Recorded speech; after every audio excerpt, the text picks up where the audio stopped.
Hello dear friends, एक बार फिर से स्वागत है पौराणिक कथाओं में। हमारी जो आज की कहानी है वो है महाकालेश्वर ज्योतिर्लिंग की। इसकी दो कहानियां हैं। आज हम पहली कहानी सुनाएंगे और दूसरी कहानी हम अगले वीडियो में आपको सुनाएंगे। तो चलते हैं अपनी कहानी की तरफ। तो हमारी कहानी शुरू। अवंती नगर में एक वेद कर्मरत ब्राह्मण रहा करते थे। वे अपने घर में अग्नि की स्थापना कर प्रतिदिन अग्निहोत्र करते थे और वैदिक कर्मों के अनुष्ठान में लगे रहते थे। भगवान शंकर के परम भक्त व ब्राह्मण प्रतिदिन पार्थिव लिंग का निर्माण कर शास्त्र विधि से उसकी पूजा करते थे। हमेशा उत्तम ज्ञान को प्राप्त करने में तत्पर उस ब्राह्मण देवता का नाम वेदप्रिय था। वेदप्रिय स्वयं ही शिवजी के अनन्य भक्त थे, जिसके संस्कार के फलस्वरूप उनके शिव पूजा परायण ही 4 पुत्र हुए। वे तेजस्वी तथा माता पिता के सद्गुणों के अनुरूप थे। उन चारों पुत्रों के नाम देवप्रिय, प्रियमेधा, संस्कृत और सुव्रत थे। उन दिनों रत्नमाल पर्वत पर दूषण नाम वाले धर्म विरोधी एक असुर ने वेद, धर्म तथा धर्मात्माओं पर आक्रमण कर दिया। उस असुर को ब्रह्मा से अजेयता का वर मिला था। सबको सताने के बाद अंत में उस असुर ने भारी सेना लेकर अवंती, यानी जिसे अब उज्जैन के नाम से जाना जाता है, के उन पवित्र और कर्मनिष्ठ ब्राह्मणों पर भी चढ़ाई कर दी। उस असुर की आज्ञा से 4 भयानक दैत्य चारों दिशाओं में प्रलय काल की आग के समान प्रकट हो गए। उनके भयंकर उपद्रव से भी शिवजी पर विश्वास करने वाले वे ब्राह्मण बंधु भयभीत नहीं हुए। अवंती नगर के निवासी सभी ब्राह्मण जब उस संकट में घबराने लगे, तब उन चारों शिव भक्त भाइयों ने उन्हें आश्वासन देते हुए कहा, आप लोग भक्तों के हितकारी भगवान शिव जी पर भरोसा रखें। उसके बाद वे चारों ब्राह्मण बंधु शिव जी का पूजन कर उनके ही ध्यान में तल्लीन हो गए थे। सेना सहित दूषण ध्यानमग्न उन ब्राह्मणों के पास पहुंच गया।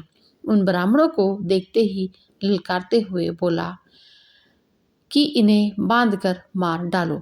वेदप्रिय के उन ब्राह्मण पुत्रों ने उस दैत्य के द्वारा कही गई बातों पर कान नहीं दिया, यानी कि ध्यान नहीं दिया, और भगवान शिव के ध्यान में मग्न रहे। जब उस दुष्ट दैत्य ने यह समझ लिया कि हमारे डांट और डपट से कुछ भी परिणाम निकलने वाला नहीं है, तब उसने ब्राह्मणों को मार डालने का निश्चय किया। उसने ज्यों ही उन शिव भक्तों के प्राण लेने के लिए शस्त्र उठाया, त्यों ही उनके द्वारा पूजित उस पार्थिव लिंग की जगह गंभीर आवाल के साथ एक गड्ढा प्रकट हो गया और तत्काल उस गड्ढे से विकट और भयंकर रूपधारी भगवान शिव प्रकट हो गए। दुष्टों का विनाश करने वाले तथा सज्जन पुरुषों के कल्याणकर्ता वे भगवान शिव ही महाकाल के रूप में इस पृथ्वी पर विख्यात हुए। उन्होंने दैत्यों से कहा, अरे दुष्टों, तुम जैसे हत्यारों के लिए मैं महाकाल प्रकट हुआ हूँ। इस प्रकार धमकाते हुए महाकाल भगवान शिव ने अपने हुंकार मात्र से ही उन दैत्यों को भस्म कर डाला। दूषण की कुछ सेना को भी उन्होंने मार गिराया और कुछ स्वयं ही भाग खड़ी हुई। इस प्रकार परमात्मा शिव ने दूषण नामक दैत्य का वध कर दिया।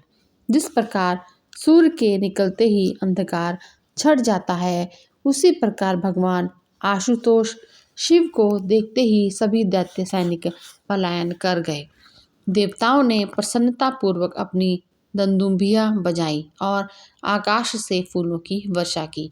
उन शिव भक्त ब्राह्मणों पर अति प्रसन्न भगवान शंकर ने उन्हें आश्वस्त करते हुए कहा कि मैं महाकाल महेश्वर तुम लोगों पर अत्यंत ही प्रसन्न हूँ।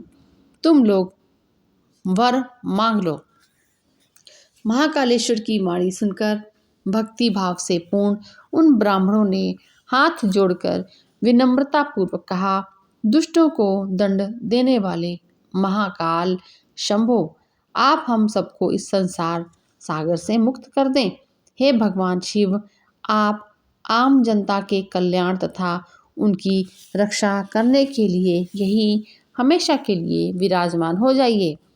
प्रभु, आप अपने दर्शनार्थी मनुष्यों का सदा उद्धार करते रहें। भगवान शंकर जी ने उन ब्राह्मणों को सद्गति प्रदान की और अपने भक्तों की सुरक्षा के लिए उस गड्ढे में स्थित हो गए।